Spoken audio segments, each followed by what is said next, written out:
En esta entrega vamos a hablar de manejo en maternidades y en transición, y lo vamos a hacer de la mano de dos grandes expertos, Luis San Joaquín de Thinking Peak y Enric Marco de Marcovet Group. En el episodio te van a contar cuáles son los factores que debes tener en cuenta para que el arranque de los lechones sea óptimo en dos fases que están totalmente interconectadas. Además, también te van a contar cuáles son los puntos más críticos y cómo superarlos. Los puntos clave en la fase de maternidad. Para mí es fundamental la hiperprolificidad, porque la situación productiva es totalmente distinta. El tema de los encalostramientos es fundamental. Tenemos un porcentaje de lechones que no se están encalostrando bien y además es un porcentaje de lechones que todos sabemos perfectamente que la inmunidad pasiva a las 48 horas de vida está relacionada con la inmunidad activa que ellos desarrollan al destete. Con lo cual un peor encalostramiento nos va a repercutir en toda la vida productiva del animal. Y eso es fundamental con la hiperprolificidad. Como tenemos lechones de sobras, cada vez estamos haciendo más manejos en la maternidad y estamos moviendo muchos lechones en el primer día de vida, pero hay parte de esos lechones que ya no se quedan en cerdas de un día de lactación, sino que estamos haciendo cerdas nodrizas y estamos cambiando lechones de salas, con la implicación sanitaria que eso también conlleva. Hay un porcentaje de lechones que tardan más de 30 horas en comer desde el destete hasta que toman su primer alimento post-destete, y es fundamental cómo trabajamos al lechón en maternidad.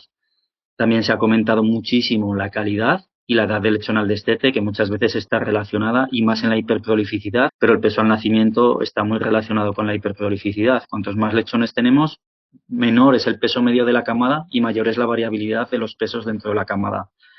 Fundamental la sanidad de los animales, unas condiciones ambientales necesarias, porque al final ese gasto de energía es ingresos, menos gastos, tantísimo. Necesitamos unas condiciones ambientales óptimas para el lechón. Ya sabéis, los famosos dos ambientes que necesitamos en la fase de maternidad. Y una bioseguridad externa para que no nos entre nada de fuera, así súper resumido y súper mal dicho, y una bioseguridad interna para evitar los movimientos dentro de la granja de los distintos patógenos que nos encontremos. Adopciones y nodrizas, sus efectos en los lechones. Yo cada vez muevo menos lechón en la maternidad, igual hace años movía más, igual también no teníamos esta prolificidad tan alta que tenemos ahora, pero yo no muevo nada en las primeras 24 horas de vida, creo que es fundamental para un correcto encalostramiento.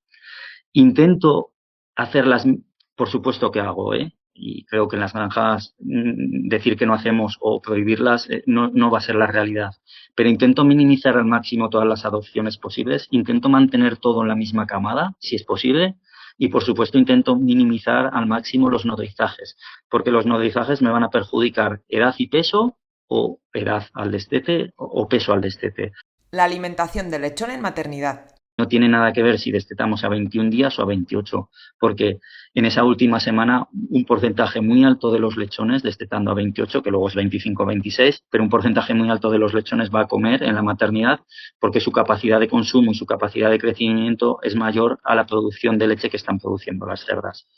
Intentamos administrar el pienso desde los primeros días y, si es posible, poner los platos en la cabeza de la cerda por distintos trabajos que hablan de que imitan el consumo de la madre al comer. Ya sabéis que tenemos que dar muchas veces poco, ¿vale? Intentar dar el mayor número de veces para imitar también ese comportamiento materno en las bajadas, en los picos de oxitocina y en la bajada de producción de la leche. Y también hay gente que está trabajando con platos de agua. Es verdad que no todas las granjas tienen los dos platos, etcétera, etcétera, pero hay granjas que están trabajando con platos de agua para también enseñar al lechón a beber de cara al destete. La leche la estoy manteniendo hasta el día 7, 10 aproximadamente, y a partir de ahí la mezclo con pienso, con el pienso que uso en la maternidad. Y al final, los últimos 4, 5, 6, 7 días, retiro esa mezcla que he hecho y le voy a administrar al lechón el pienso con el que voy a destetar. Primero, porque voy a hacer que ya haya aprendido a comer en maternidad, intentando disminuir el número de nodrizas, y le voy a llevar hasta el destete, por supuesto, con el mismo pienso que voy a usar en la fase de transición y con el mismo manejo, porque el manejo de las papillas muchas veces es complicado y lo que estoy buscando de esta manera es un manejo que luego en el post-destete sea más sencillo y luego con la misma presentación y el mismo pienso que vaya a usar en el post-destete. Estatus sanitario en el predestete. Estamos teniendo un boom de diarreas neonatales y yo también creo que las soluciones únicas, no sé, no digo que no existan, pero cada vez existen menos. Yo creo que lo que tenemos que hacer y es un protocolo y un compendio de distintas ideas, porque no existe una solución única y perfecta para sustituir al óxido de zinc, sino que tenemos que juntarnos y ver desde la limpieza de las instalaciones, de encalostramientos, desde qué sistemas elijo para mover los lechones, condiciones ambientales, etc., etc., para que todo eso llegue a buen puerto. La limpieza y desinfección de las salas es básica. Esa limpieza y desinfección es básica y muchas veces en las granjas vamos muy, muy deprisa. Muchas veces no se secan bien las instalaciones. Nosotros hemos hecho trabajos de limpiar las heces de la cerda antes de parir y después de parir para ver la reducción de las diarreas neonatales. Y reduces las diarreas neonatales porque disminuyes el contacto del lechón nada más nacer con los agentes. ¿Qué sucede? Que también da mucho trabajo en las granjas y luego nuestro día a día no es tan fácil como escribir todo, ¿vale? Y a mí por lo menos me gusta mucho limpiar las cerdas antes de entrar en maternidad para lo mismo, para bajar esa presión de infección. La importancia de la microbiota en los lechones. La diversidad microbiana en el intestino es básica para tener una salud intestinal. Y por desgracia conocemos todavía muy poco cómo funciona esta microbiota intestinal, cómo manipularla, cómo tener el perfil idóneo para que los animales estén sanos. Sabemos qué impacta la microbiota, sabemos, bueno, uno de los impactos más grandes es el uso de antibióticos. Sabemos, por ejemplo, que el estrés impacta la microbiota, pero otra cosa que impacta la microbiota es la genética. Es decir, sabemos que por líneas genéticas tenemos diferencias de microbiota muy importantes. Y eso también es un campo a investigar que posiblemente en un futuro nos pueda dar luces de qué cosas se podrían aplicar para tener animales desde un punto de vista intestinal muchísimo más sanos. Higiene en la fase de transición. No lavamos bien.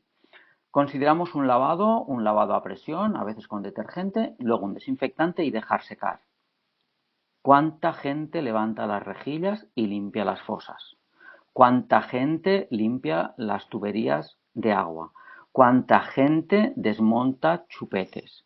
O sea, hay una serie de elementos que no lavamos bien. La limpieza que es correcta en el suelo, que es lo que nos fijamos, no es correcta en bebederos y comederos, que es donde va a ir la lengua del lechón. Va a ser lo primero que va a tocar. Pero os diría más, si mirásemos debajo de los slats y analizásemos las larvas de moscas que quedan y mirásemos si encontramos los mismos colis patógenos que teníamos en el lote anterior, ya os digo yo que en muchos casos los vamos a encontrar. Y esas larvas son capaces de pasar a través del slat y de subir a superficie. Por lo tanto, si no limpiamos las fosas de purín, difícilmente vamos a conseguir una buena limpieza. La hiperprolificidad supone un reto. Supone un reto para las cosas que deberíamos de hacer bien. Y el primer reto es para la integridad del lote. ¿A qué me refiero con integridad del lote? Esos animales que me paren en un momento determinado y cuyos lechones van a ir siempre unidos hasta llegar a matadero. Eso debería de ser un manejo en lotes, que es lo que pretendemos hacer en la mayoría de explotaciones. ¿Qué es lo que sucede? Bueno, lo primero que sucede es lo que habéis hablado, que tenemos distintos pesos y esos distintos pesos nos dan distintos crecimientos y evidentemente distintas mortalidades. A distintos crecimientos todos tenemos en la cabeza tener grupos homogéneos y vamos generando siempre cambios de lechones.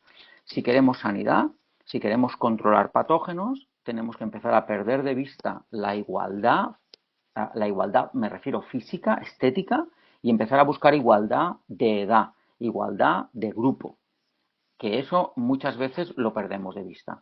Es vital evitar la contaminación entre salas. No sirve de nada estar hablando de integridad de lote, no sirve de nada estar hablando de todo dentro, todo fuera, si luego a la hora de trabajar cogemos un lechón que tiene diarrea, lleno de diarrea con las manos, para pincharlo y nos vamos a la sala de al lado donde acaban de llegar los lechones recién destetados y con las manos sucias tomamos un lechón que vamos a pinchar porque creemos que tiene meningitis. Automáticamente estamos contaminando la sala de al lado. Es decir, tener botas en cada sala, tener guantes en cada sala, tener lavaderos de manos, tener jeringas específicas por lote, tener agujas específicas por lote, debería de ser algo imprescindible. Entrenamiento a dieta sólida. La importancia de no solo entrenar el cerdo a aceptar una dieta sólida, sino a entrenarlo a usar también el bebedero. Son las dos cosas que tiene que aprender. Él mama de una madre y mama de la teta líquido y sólido. Todo lo que necesita sale de la teta de su madre. En el destete tendrá que ir a un sitio a beber agua y a otro sitio a tomar el pienso. Y eso es bastante más difícil. El hecho de que él no coma rápido desencadena todos los problemas de salud intestinal. ¿Quién es el que no come? Muchas veces hablamos del peso al destete y es verdad que el peso al destete está relacionado con mortalidad, pero cuando hablamos de quién sabe comer y quién no, las cosas funcionan al revés. El que se desteta pesado es el que ha mamado mucho de su madre y por lo tanto ha tomado poco pienso de pre-starter, poco pienso de iniciación. Y lo veis en esta diapositiva. Los lechones pesados, la columna de la derecha, tienden a tener menos porcentaje de lechones comedores inmediatamente al postdestete. Y por lo tanto, la ayuda a los lechones debería de ir a todos, a los delgados y a los pesados, a todos, porque el problema lo podemos encontrar también en lechones pesados. El confort térmico no se mide con la temperatura. Fijaros en esta fotografía. Muchos de vosotros podríais pensar que el ver los lechones encima de la placa de esta manera tan ordenada es una cosa buena.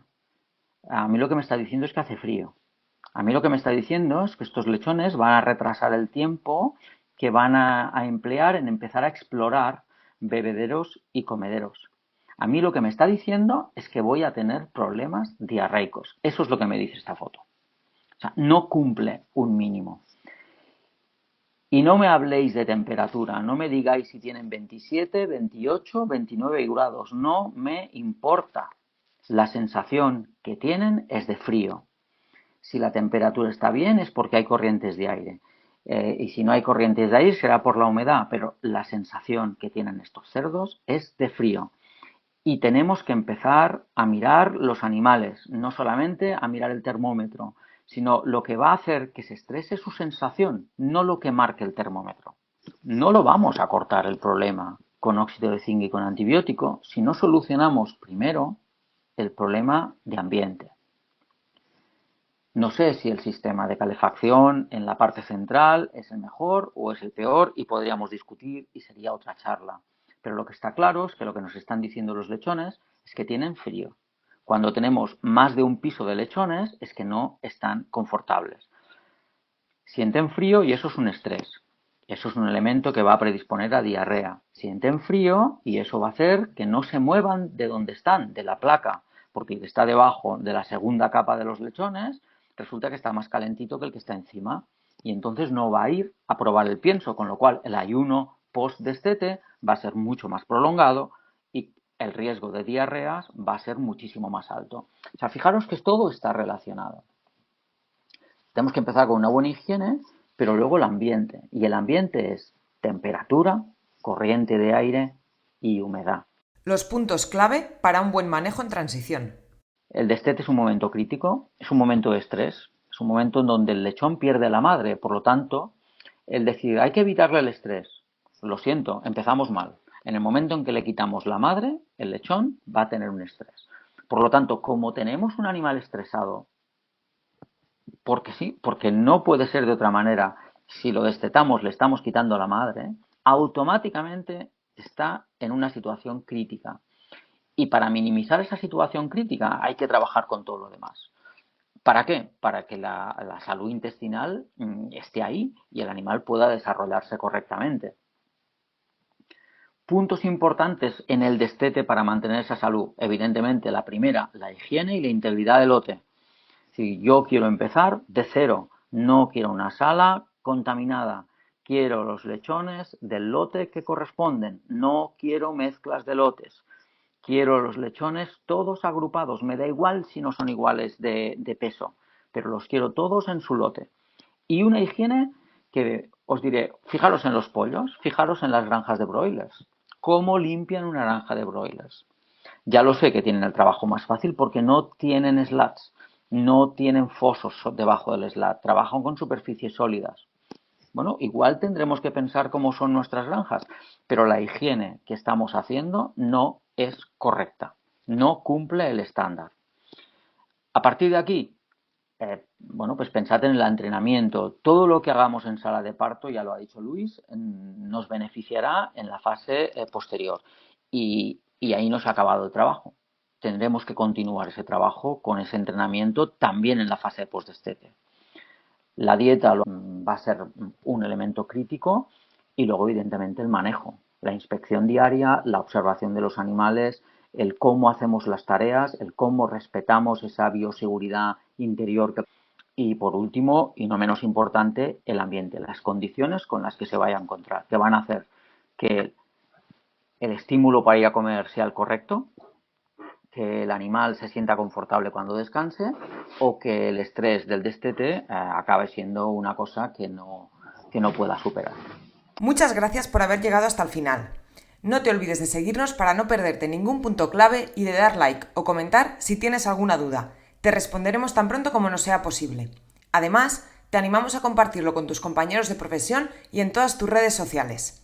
Nos vemos en el espacio Sumando Esfuerzos de la página web VetConecta, donde encontrarás mucho más contenido complementario a este punto y sobre la guía creada para acompañar al sector porcino en el proceso de la retirada del óxido de zinc en las granjas. Nos vemos en el siguiente capítulo.